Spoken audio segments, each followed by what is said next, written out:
said like he was saying something about interviewing people in Europe, like bands in Europe, and how they were really used to like diverse bills and like, you know, metal bands playing with punk bands and punk bands playing with emo bands. And I said it's a shame because around here we were so spoiled because every band came through, right? Nobody books a tour and doesn't play New York, right? Exactly, so exactly. I mean,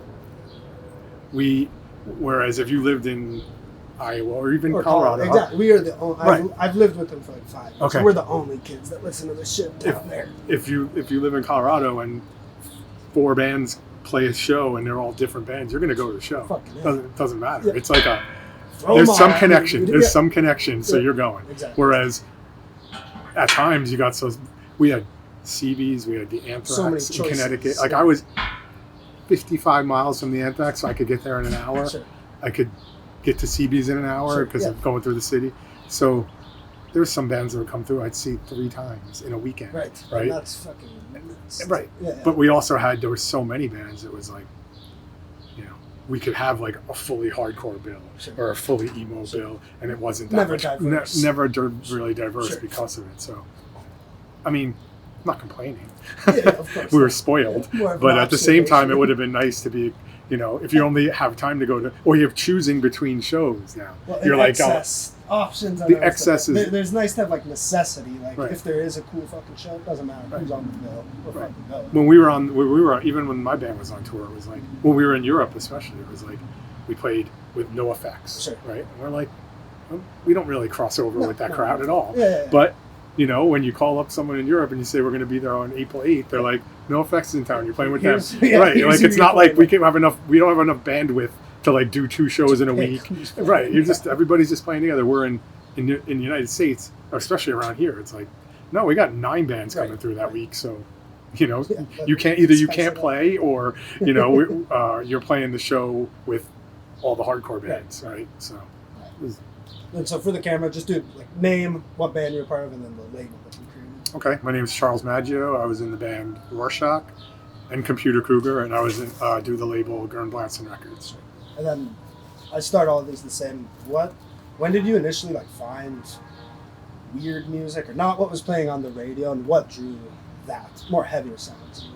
I was lucky. I had an older brother who got into it before me, so we shared a bedroom growing up, so I was probably into more like metal, but like not more like glam metal, Motley Crue, stuff like that in the early 80s. And then he was going to shows and bringing home records, and he would play them. I was living in the room, so it was like I had to listen to the music. I had no choice. He would drive us to school, and drive us around, and he'd have cassettes of all this heavy music that I never heard before. And then in 1985, he went to college and left his record collection behind. So I no longer got yelled at for looking at his records, and I no longer got yelled at for like anything. So I just kind of inherited it and started playing it and discovering it on my own. But I think like a lot of sibling relationships, at first I was resistant just because it was my brother, right? I didn't want to be into the same stuff he was, but it just became, you know, it drew me in because I think the outcast, the bringing in of the culture of people who didn't fit in where they were. I definitely didn't fit in suburban New Jersey, so it was like, I think I was drawn to that. Like I could immediately be part of a family and a tribe and all that stuff. I think that's probably the main draw for me. What were like kids listening to at that time? I mean, mid 80s, late 80s. You know, my brother was listening to Dead Kennedys, and Suicidal Tendencies, and Crucifix, and Crass. But back then, it was like we were just talking about shows. It was like if it didn't need to fit a genre, or the genres weren't so sliced up and small. So punk was punk, and hardcore and punk mixed, and everybody kind of, if a record comes out, there was wasn't a lot coming out all the time. So when a record came out, it had anything to do, any kind of connection with stuff you were already listening to, you bought it and listened to it. And that's why we're calling this like finding peace through hardcore. Right. I mean, your terms emo or scrams or screamo, and it gets so divisive. But anything loud, fast, and screamy is. I mean, there's the old saying, and I think they credit it to Frank Zappa. There's two kinds of music: good music and bad music, right? So that's how I always live my life. You put the needle. Well, I'm aging myself. You put the needle down on the record, and if you like it, you like it. Nope. We spin wax too. Right. Okay. I always kind of had the mentality, and I still believe like the person who has the best taste in music should be you. Nobody can take that away from you. You like what you like, and that's it. If I meet somebody and they tell me they like modern country music, I just shrug my shoulders and go, whatever you find, like you're saying, finding peace, whatever whatever gives you the same feeling I got when I started listening to punk rock, that's cool with me. I'm not gonna. We spoke to Chris Leo. Okay. Yeah. He said something similar. It's not about being right. Right. It's about winning. Right. It's about doing what makes you feel successful. Exactly. And you had to mature to get there, right? So when you're in the depths of being into hardcore, and some hair metal band comes your way or something, you're like, or the Grateful Dead, screw the Grateful Dead and all that stuff. That's just, you got to kind of mature out of that. And that's a kind of I think it's a rite of passage to hate that kind of stuff when you're into heavy music or hardcore or emo or whatever. There's always something you got to shit on. But once you kind of get past that, then it's just like let people do what they need to do to get through life. That's so being like a quote unquote misfit, like going to your first few shows, was there any intimidation? Because there's a lot of machismo. And, yes, definitely, for sure, especially because it was New York City in the late 80s, and it's the world-renowned CBGBs. Even then, it was world-renowned, and you're 16, 17 years old, and you're kind of, you're watching people getting thrown out the front door like a saloon bar fight, and, guys swinging chains and hammers in the pit. And, I just wanted to go and like see this music from this demo I bought, or, my friend made me a cassette of Sick of It All and Underdog, and I just wanted to go see them play. And, you kind of had to,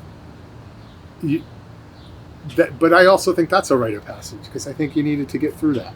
And if you got through it and got out the other side and you were still there, you kind of passed the test, and you were like, you were one of the tribe or the crew, and it was a good feeling. And do you remember that moment when it was like, I mean, okay, I'm kind of in, or like I actually start having more than acquaintances, but friends?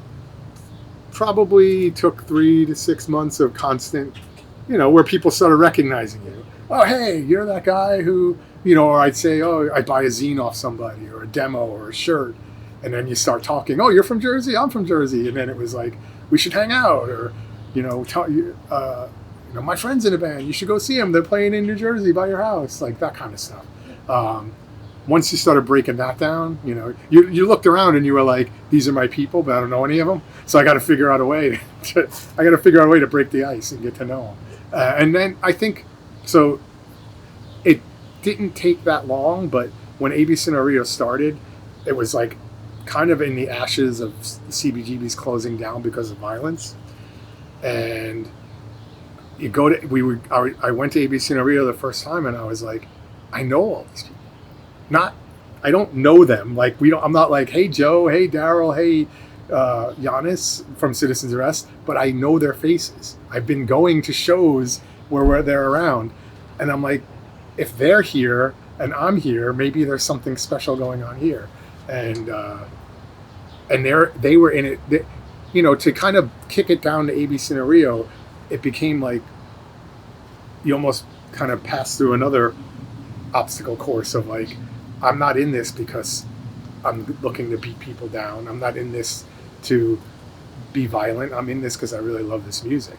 And that's what it filtered down, because what was going on at CBGB's at the time was really violent. And, we kind of kept, what it was there's all these people that ended up at ABC Rio kind of at the outskirts of this circle, like trying not to be noticed, right? Because if you got noticed, sometimes that was a bad thing, especially around people that wanted to cause violence and harm, because we certainly weren't going to fight back at the time. We were certainly just going to be victims of whatever they wanted to impose on us. So now maybe it means a different meaning now, but back then it was like this safe space. Like I could just go there.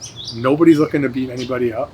We're all just kind of here to promote our own bands and our own music. We're all here to be friends. We all love hardcore and punk and all that stuff, and we just want to watch it, be ourselves. And there's goofy dancing. There's stuff that went on there that would have gotten us killed at CBGB's because leapfrogging, and we were just we weren't making fun of anything. We were just kind of like, this is what we want to be doing, and and we weren't able to, and so I think it went from these are my tribe of people to this is my inner circle of that tribe. Like I have the stuff in common with all these people at CBGB's, but they're doing stuff that I'm not like necessarily fully in favor of, even though we have this thing in common where we like the same kind of music.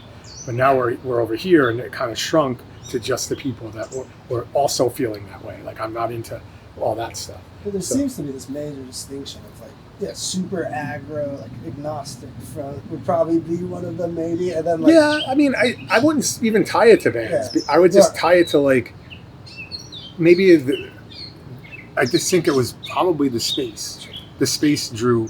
I wouldn't name bands and say, oh, this band drew this crowd, this band, because it was a show at CB's. Like anybody who played, it was the club, not the band. If I'm not mistaken, my memory serves, like the reason it got closed down was because of a stabbing at a Corrosion of Conformity show, and they were like one of my favorite bands. Like I would never say that, oh, Corrosion of Conformity draws a violent crowd. It wasn't the crowd, it wasn't the band, it was the place. It's almost like those 80s movies with bullies where like we got to ABC Rio, and it was like someone would show up that may wanted to have started trouble, but there were a lot of us. So they were probably like, you know what? I don't even want to get involved. I'm just going to wait till CBGB's opens up again, because there were more of that mentality there than there was here. Right.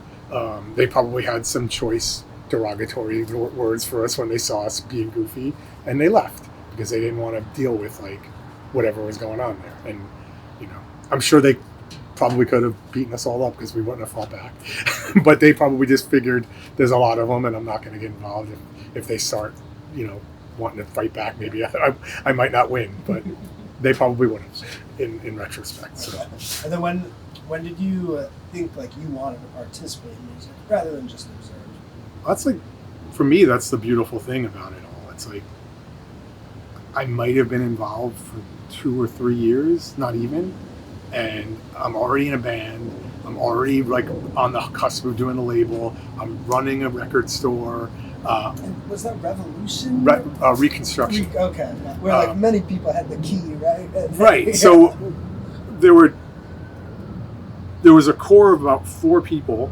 It was myself and Freddie Alva from War Dance Records, and we were like the worker bees.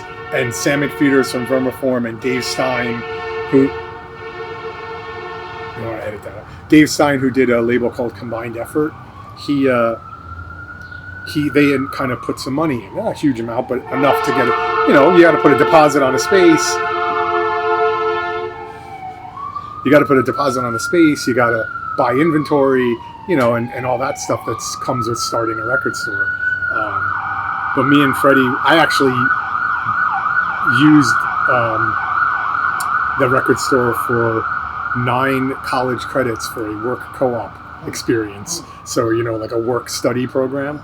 But yeah, a lot of people had the key. It was a volunteer run. In fact, my work study teacher didn't believe I didn't pay anybody.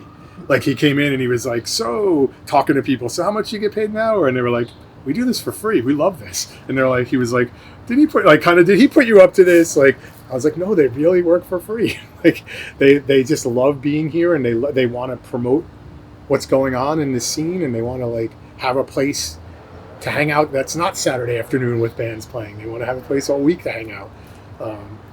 I was probably there 4 days a week. Freddie was probably there the other 3.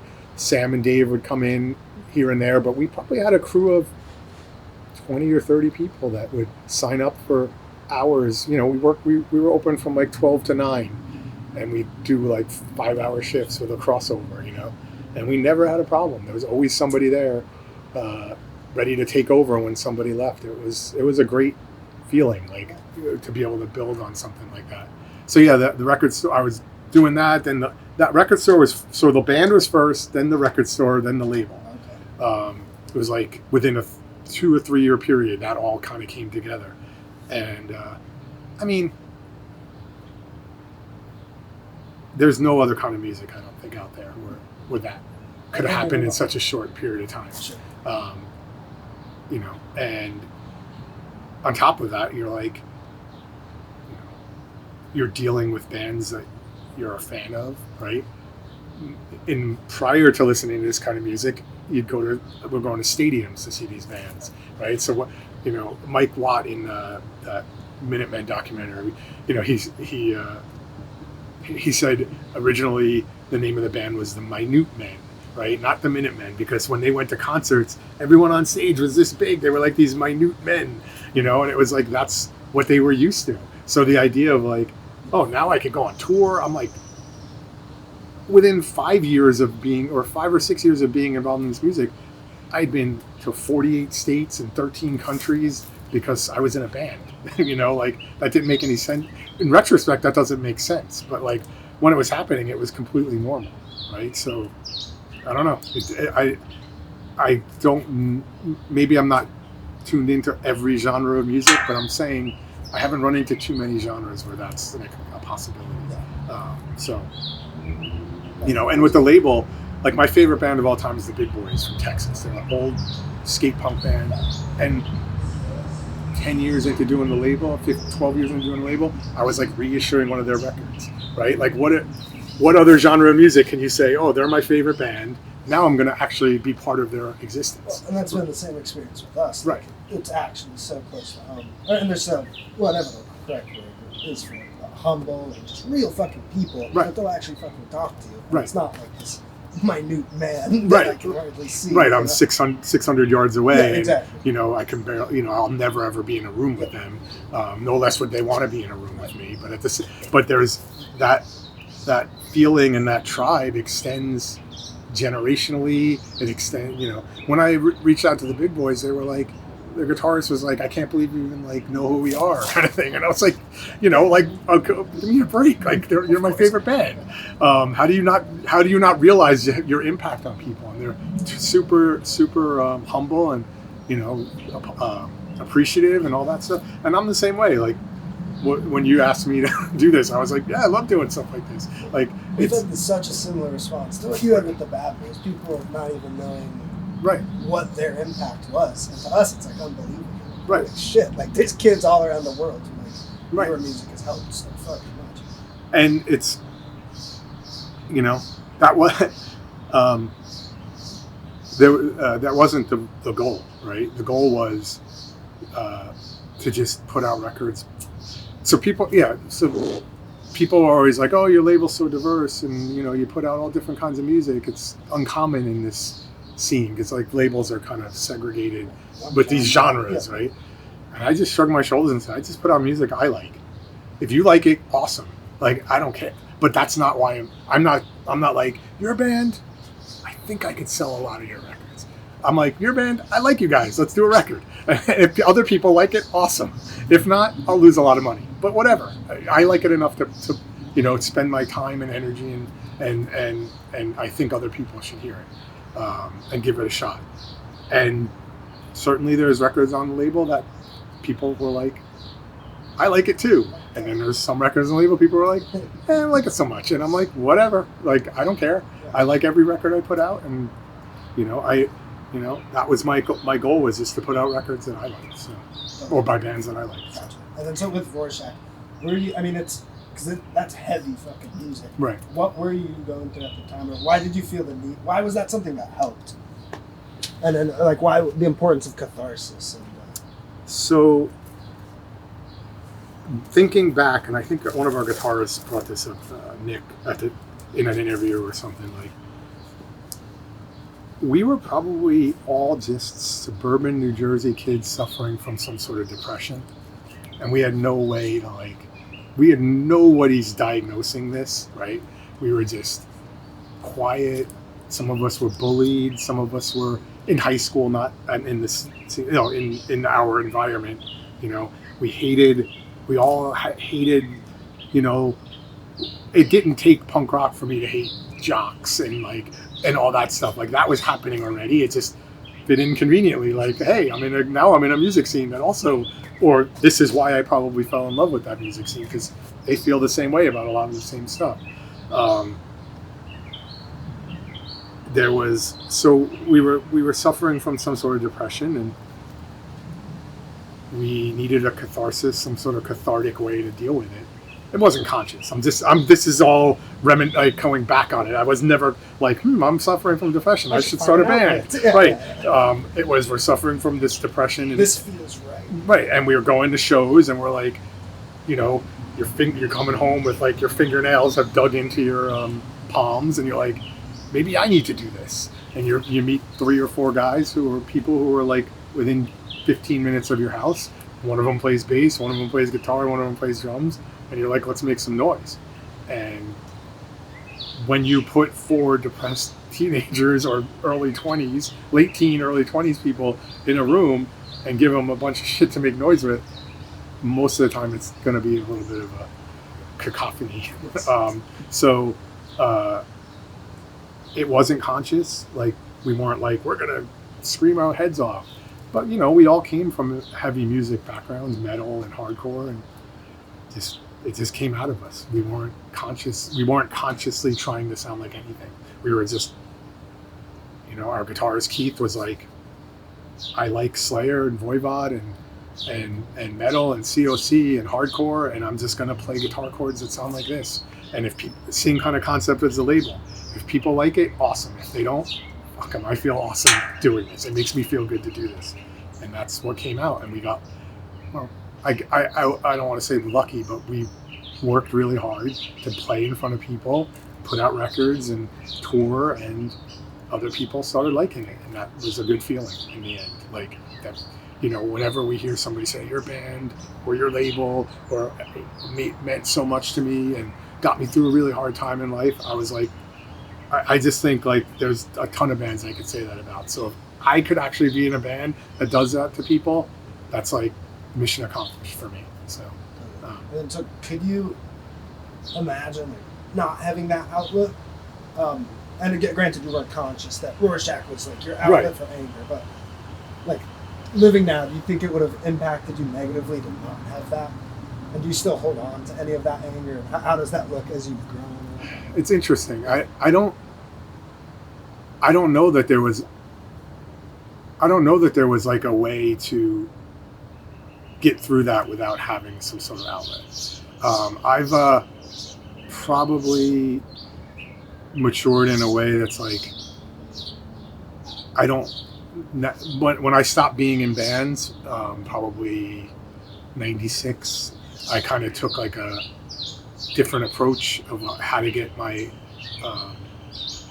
anger and aggression out. So I took up martial arts.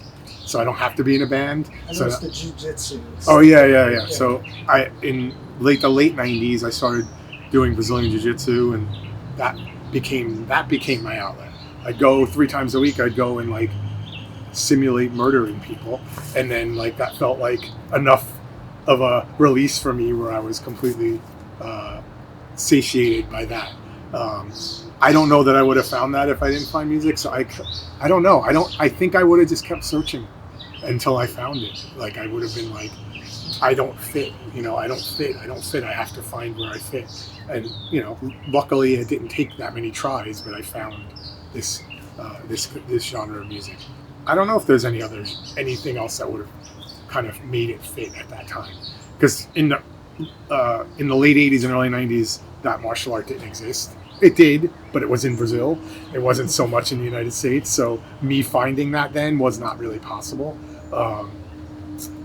So yeah, I think I've replaced it for sure. Like people are like, how could people who meet me now, like parents of like my kids' friends, they find out about the band and they're like, I watched you guys on YouTube. That's not you, you know. But it's because I'm like still able to like release that emotion and energy, but in a different way. It's almost equally as disbelieving to them that I was in that band as that I do Brazilian Jiu-Jitsu. A lot of people take Brazilian Jiu-Jitsu and they think it's like the UFC, right? You know, you're going in and punching people and fighting people. Like, no, I don't. It's more like a relaxed, kind of gentle art of martial art where you're simulating all this stuff. You're not actually breaking anybody's bones or hurting anybody, but you're like learning how to do it. But it's almost like they call it human chess, and that's like you use just as much of your mind as your body when you do it, which when you're playing in a band, that's what you're doing too. If you're playing guitar or drums, it's your mind and your body working. So it's like a safe space to practice aggression, right? Exactly. And same as exactly. Yeah. I mean, I'm not just saying this one martial art does that. Every martial art probably does that in some way. I just happened to find this one, and it really worked for me. It was like this kind of exercise that I didn't hate, right? Like I hate treadmills, I hate lifting weights, I hate lots of different kinds of exercise. But I could do this. I found this thing that I could do for like 2 hours and be like, anyone else want to keep going? Like, and not be like miserable during it, right? That I think that's probably how I kind of continue to be sane without being like, it's not pent up because I'm able to get it out. And that was part of what all of that stuff, the music, the record label, it was like this way to get out like all this energy and all this pent up emotion. And, it's emotional for me to hear bands that I love. Like it's just as emotional for me in some capacity as being in a band. When you see a band that you love and you like I was saying before, you find yourself like this and you're like, oh shit, like I don't even realize I'm doing this. That's like an emotional release. And it's like, it's cathartic in a lot of ways. Like I've left, when I leave a show and I see a new band that I never saw before, and I think to myself, man, I kind of want to do a band again. Like that's where I want to be when I see new stuff. Like I want to be wanting to do it again, right? I don't end up doing it again, but that's the feeling, right? The feeling you want to. That's the feeling I hope. When people saw my band play, I hope they left and were like, let's get a band together with their friends. Like that's what I wanted them to do.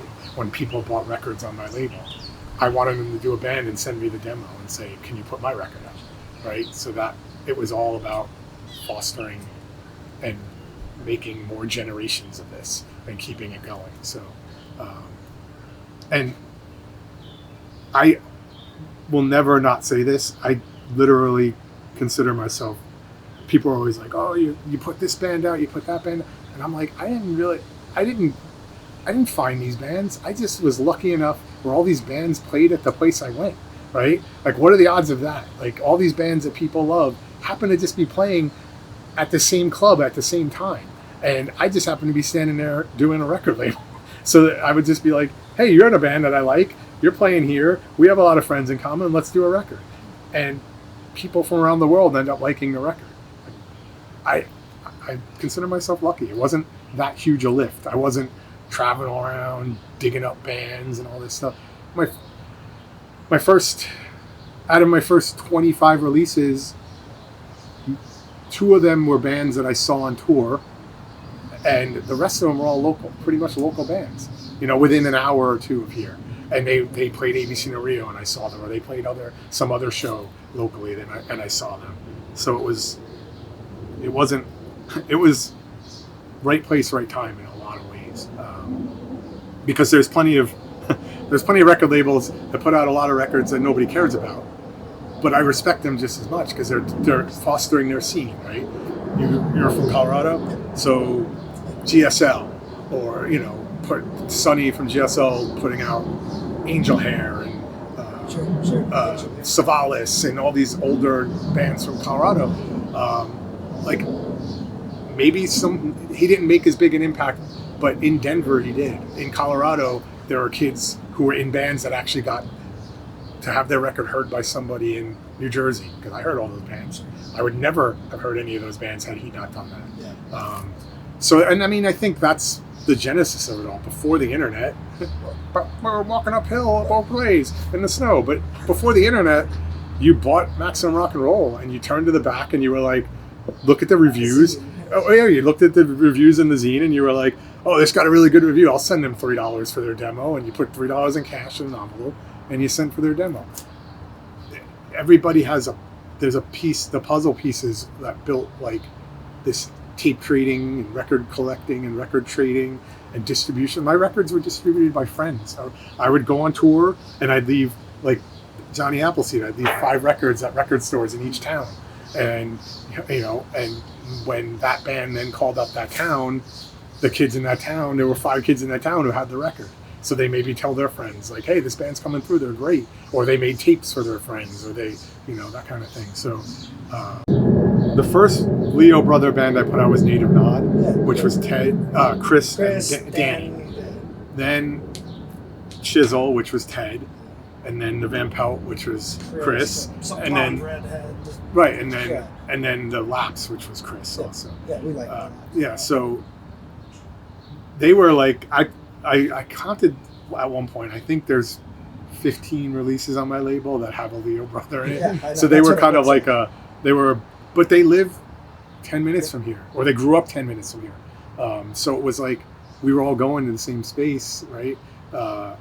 And it wasn't that big a reach, right? Here's Native Nod's 15 and 16-year-old kids at the time. They're playing ABC No Rio, and I'm doing a record label, and I really like them, so I'm like, let's do a record. And they're like, holy crap, this one record label at this one club that we play wants to do our record. And it just, then they broke up, and they started, the Holy Childhood was Danny Leo, so they started other bands after they broke up, and they kept splintering out, and it was just natural. It just felt natural. They knew, like, maybe not consciously, but they were like, probably knew in some capacity, whatever band I start, I have a record label that'll do it. And they were right. Like, I wasn't saying no ever. So yeah, they were a big part of the label at the time. I don't think I branched out really far. The very first release was a band from Canada that Rorschach had played with on tour. The third release on the label was a UK band that we played with on tour. But every other band on the label has pretty much been a California band here and there, a Chicago band. But 80% of all the other bands have been New Jersey, New York, Pennsylvania based. So I didn't really stray that far from a local scene as a label. So you have like a super paternal relationship, I think, with the scene as far as like fostering, and I would say so, but I'm curious to know like what your parents thought of what you were doing, and Rorschach, what was their initial reaction? Rorschach started in early '89. We started practicing and kind of becoming a band. We started playing shows, and like our first show was August of '89. First show at ABC was December of '89, and then in January of '90, probably about a month after playing ABC No Rio for the first time, I think my parents were just like, it's a phase, right? Like any other. I was in a band with people before Rorschach, probably a year and a half before. So we they were used to me making noise in the basement or going to someone else's house. They were super supportive. They like bought me a bass for Christmas or whatever, because that was my big Christmas gift that year. They got me bass lessons, which I only took 2 of because, I think my bass teacher, I would bring in, tapes of stuff that I wanted to learn how to play, and he'd be like, it's the same note 600 times. And he was like a professional bass player, right? So I think that lasted a short period of time, but they were super supportive. And then in January of 1990, I was diagnosed with cancer, Hodgkin's disease, and I think it just I think I'm looking at it now as a parent. I've never had this conversation with them, but I would think that their attitude changed from it's a phase or whatever else to I don't care what he's doing. I'm going to support it because he's alive. and he's here, and whatever gets him through this is fine with me. When Rorschach got asked to be in that movie Zero Dark 30, the Pavlov dogs, right, like a torture song. So you spend your time trying to tell your parents, like, what I did was successful, right? So I told my dad, they're using it in this torture scene in Zero Dark 30, and his response was, "Hey, you tortured me with that music for 3 years, and you might as well torture someone else." It's just, I don't think they used to let bands stay at our house, and I lived with them, and I was telling someone the story the other day. We went on tour for 11 weeks with Born Against in 1991, and when I got home, my mom was like, "What did you guys do? Spend get hotel rooms every night?" And I said, "We didn't spend one night in a hotel room."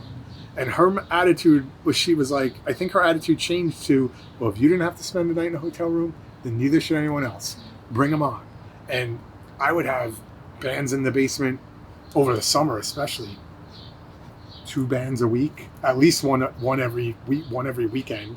Where they're coming, and my parents are buying them bagels, and they're like, "Hey, my son didn't have to stay in a hotel, and they got cooked breakfast, so we're gonna also support that." And actually, it's funny because just maybe a year ago or so, she was like, "I always regret not having taking pictures of all the bands, because I came home once. My grandmother lived with us. I came home once, and Bobo from Avail had wine corks in his ears. He's on my front steps talking to my 80-year-old grandmother, And every once in a while after that, my grandmother would be like, "Whatever happened to the boy with the wine corks in his ears?" She liked him a lot. You'd never put a picture of Bobo and a picture of my grandmother and be like, "You think these two people would get along?" And he'd be like, "No way." But they did. And there was something to that felt special too. I've had people come up to me, bands I don't even remember staying at my house, and been like, "Oh, I was in this band called this, and you let us stay at your house. I always wanted to thank you for that." And it was 20 years later, and I was like, "Oh, great!" But I don't remember letting you say, because I also did sound for a radio show on WFMU radio called the Pat Duncan Show. So we would do the show Thursday nights where bands would come in and play live, and then they'd be like, "Hey, is there any place to stay around here?" And I'd be like, "You can come back to my house." Or it wasn't even bands that I was going out to see. It was just bands that happened to be booked at the radio station. So some of those bands, then I'd go on tour, and those bands would come to the shows and be like, "Hey, you can stay at our house because you let us stay at your house. Now you can stay at our house." But that was the beautiful thing about the kind of family feeling. I'm the guy doing a record label in New York, and GSL's doing it in Denver, and Martin from Los Crudos is in Chicago, and this guy's in California, and that guy, Gravity Records is in California, San Diego. So when I wanted to book a tour for a band, I'd just be like, "Hey, Sonny," or "Hey, Matt," "Hey, Martin, can you do a show for this band and a record?"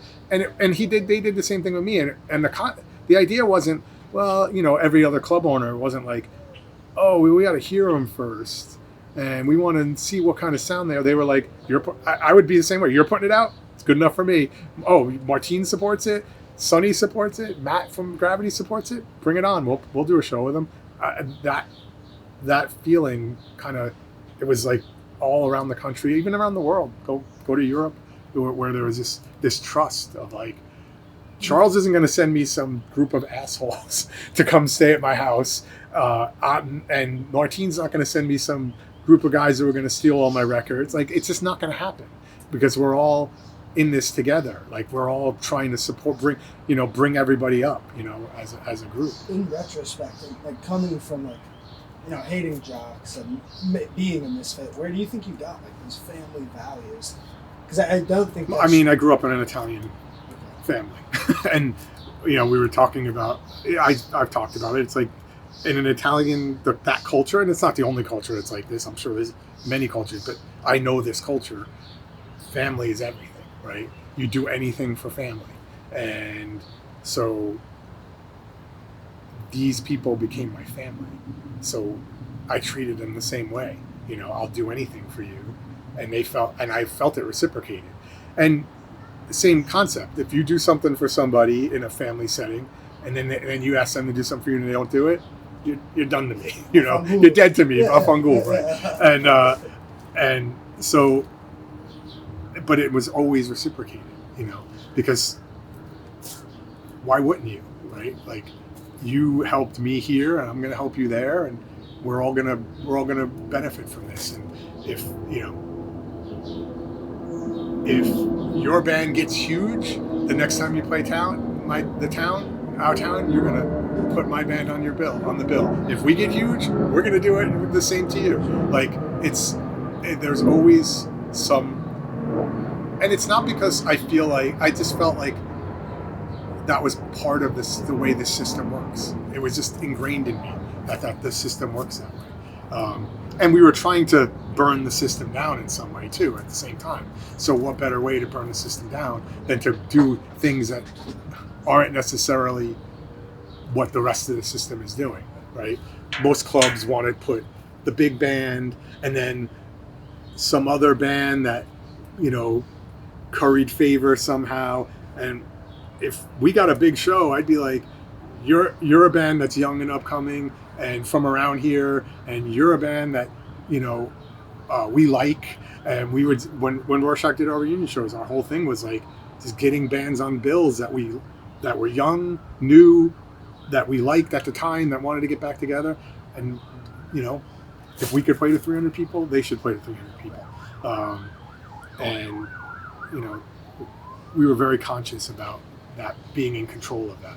Because a lot of times with the way clubs work is, okay, your band is playing here Saturday night, we will deal with the support, And it's like, no, I want it to be local. I want it to be people we know. I want it to be people that I want to see succeed, or we want to see succeed. So we were always very conscious of kind of paying it forward that way.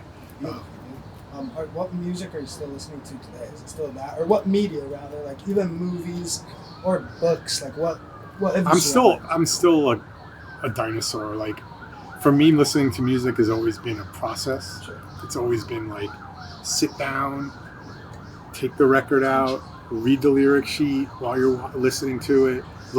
I still do that.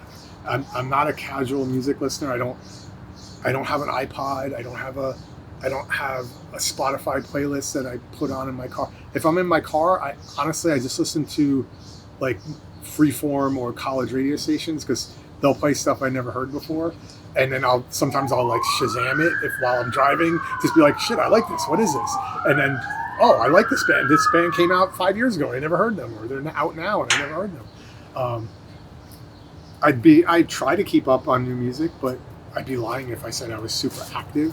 But I've heard a lot of the new music out there, and I'm probably not someone. I'm probably past the stage in my life where I'm going to go to a basement show where the flyer says "Ask a Punk." I not for any reason, and just I feel like I'd look like a narc, and everyone would be like, "Who's that guy?" But at the same time, if a band I really like, new band I really like, was playing a show like that, I'd probably convince a few of my friends and drag them along with me. And so I'd have there's 5 of us here. We're not all narcs. We're not all bad. We're just really still into this music. I'm still listening to vinyl. That's the format, and that's like the process for me. I listen to books. I have about a half-hour commute to work each way, so I listen to books on tape. But it's always like, Keith Morris biography, or I'm not listening to like books on the economy. I'm like still listening to music books. And it's not always punk and hardcore books. It could be music, 70s music or 60s or 50s music. Like, I'm always trying to educate myself, because it all comes from somewhere, right? I don't stop. I don't draw a line and say I only like music from this point forward, or from this point to this point. Like music, there was this common thing that, punk died in, what's the punk died after the Sex Pistols, punk died with the Ramones, punk died with it died a lot. It died 1,000 deaths. Like, good music is good music, and if it happened in 1920 or 2020, it's still good music. So I'm always trying to educate myself, and I love having punk bands be like, my biggest influence was this jazz musician from the 40s, and I'm going to go listen to their music now. Like, I never heard their music. But if that guy whose guitar playing I love is saying he's influenced by it, then I'm going to certainly try to figure out if I am. So that's kind of where I am now with music. What do you do? What you mentioned you were going to school and you were getting credits with Reconstruction. What were you going to school for? What do you work? I was going to school for business, so it fit in with the label. I was always wanted to do a business. Like, I tried to convince my parents, all the money you're going to spend on college, just give it to me and I'll start a business. And they were like, no, get a degree, and then we'll talk about what you want to do.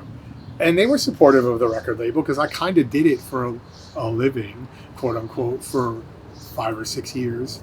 And but now I'm in CFO for a public water department. So I still kind of run stuff and mute money, and I'm still figuring out budgets. All the things I did in both the band and the label come in handy. Like, hey, can you do a budget? Well, yeah, I got 5 clowns around in a van in 1993 without cell phones, and we got to 65 shows. Like, and I did it with getting paid $20 a night. So yeah, I could probably do a budget. Or, I put out 80 records where I had to like figure out what my break-even point was and how many I needed to sell and all that stuff. All of that life experience lends to what I do now. Even being a parent, it's like I said, you're pulling up at a show when nobody has a cell phone and nobody has GPS. Here's where we're playing. Be back here at 7:00, and you're telling this to 5 other people, and then making sure it happens, and it did for 65 nights in one summer.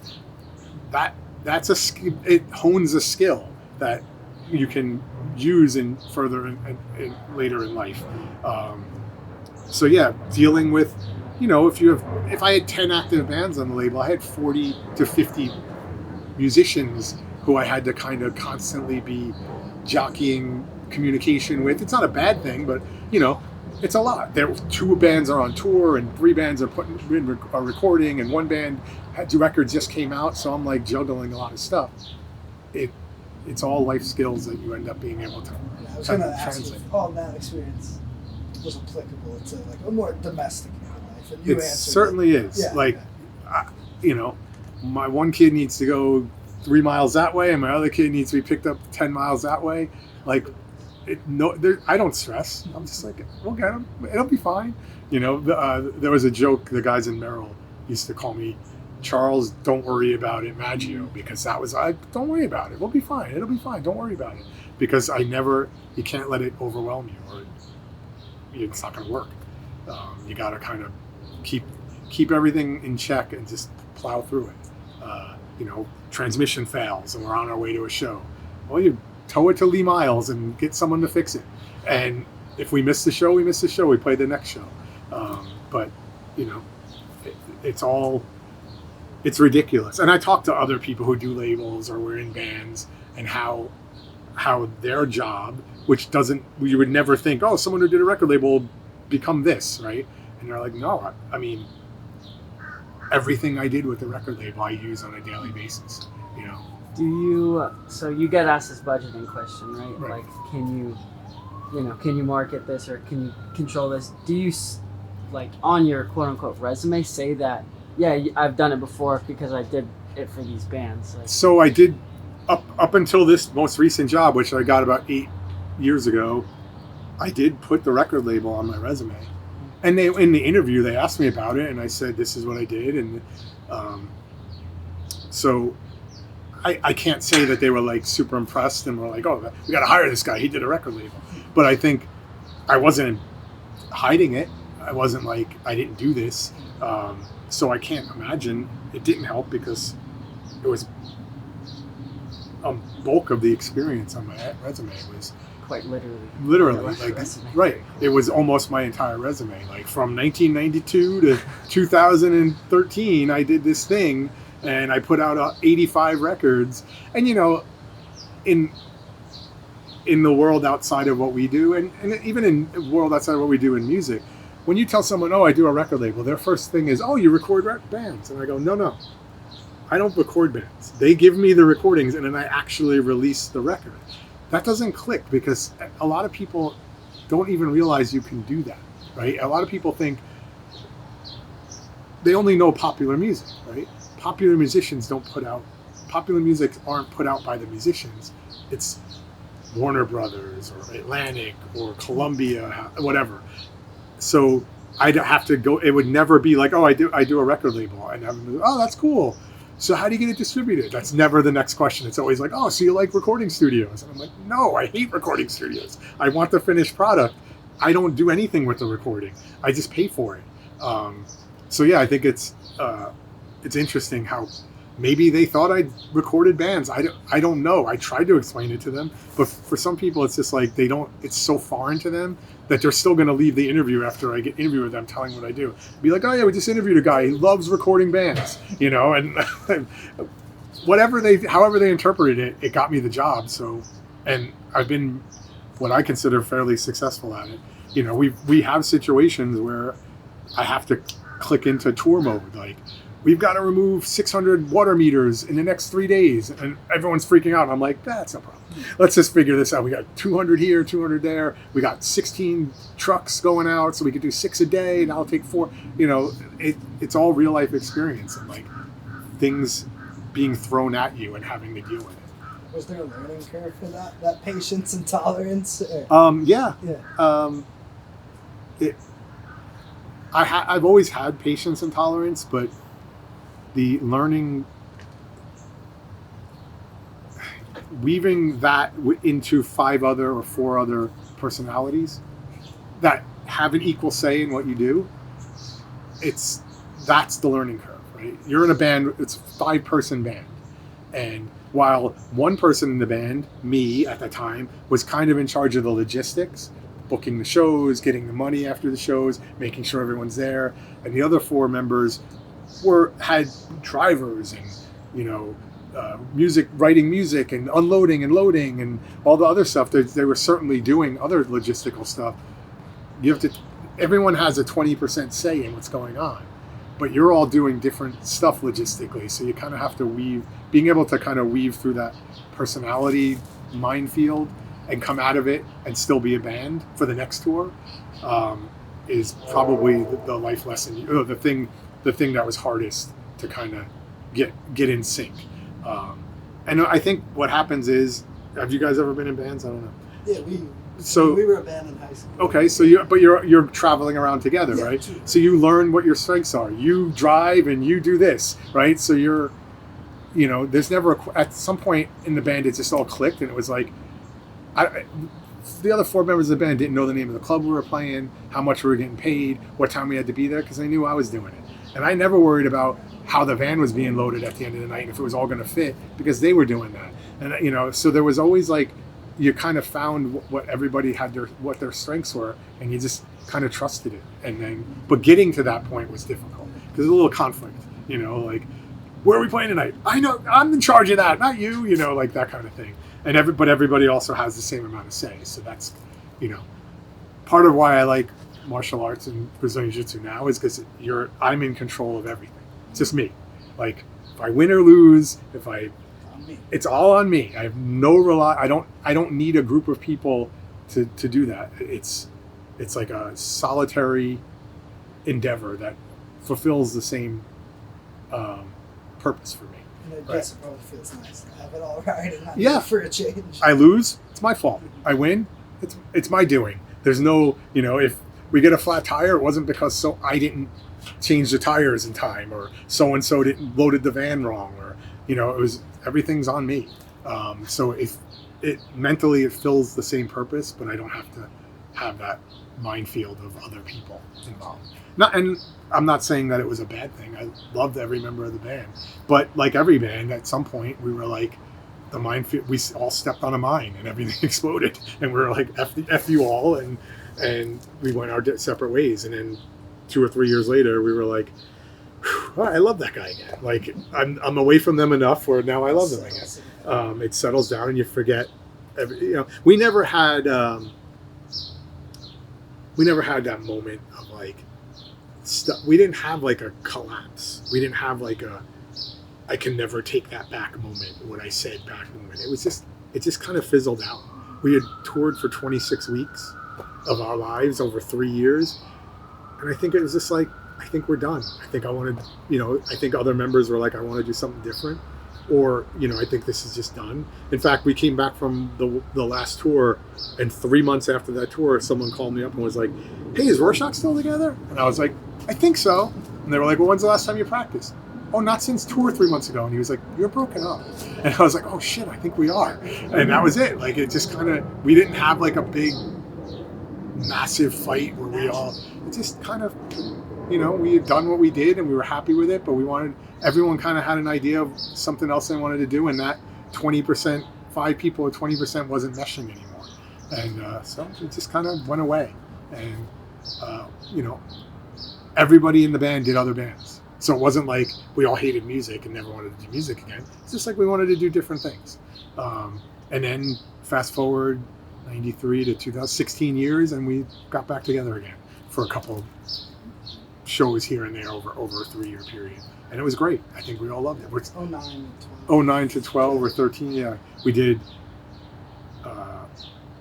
like Richmond, New Jersey, New York, and Boston. And then we did Chaos in Tejas. There was like a festival in Austin they did every year called Chaos in Tejas. We did that. We did Maryland Death Fest. We did California and Seattle and Portland. So we called it our victory lap. We did the victory lap and we were done. Will we ever play again? I don't know. We get offers. I just had heart surgery, so I'm kind of in a health place now where I gotta kind of lay back. But I'd never say never, but I don't know. We're all, it's tough to get up there. And because, people think, oh, a reunion show is easy, but it's like, no, you got to sit in a windowless room, learn all these songs over again every time you want to play. For 2 days, you just sit in this windowless rehearsal room, and then you get on stage and you scream, you get all this stuff out for 45 minutes, and then it's over. And you spent all this time. It's a lot. It's a lot of energy and a lot of emotion. You're dredging up all this stuff that at one point was immediate. Like when those songs are being written, we were actually like in the moment. That was what we were feeling. I'm not saying we don't have the same emotion about it, but it's dredging that up again, right? We're not all on the precipice of being in Rorschach again emotionally.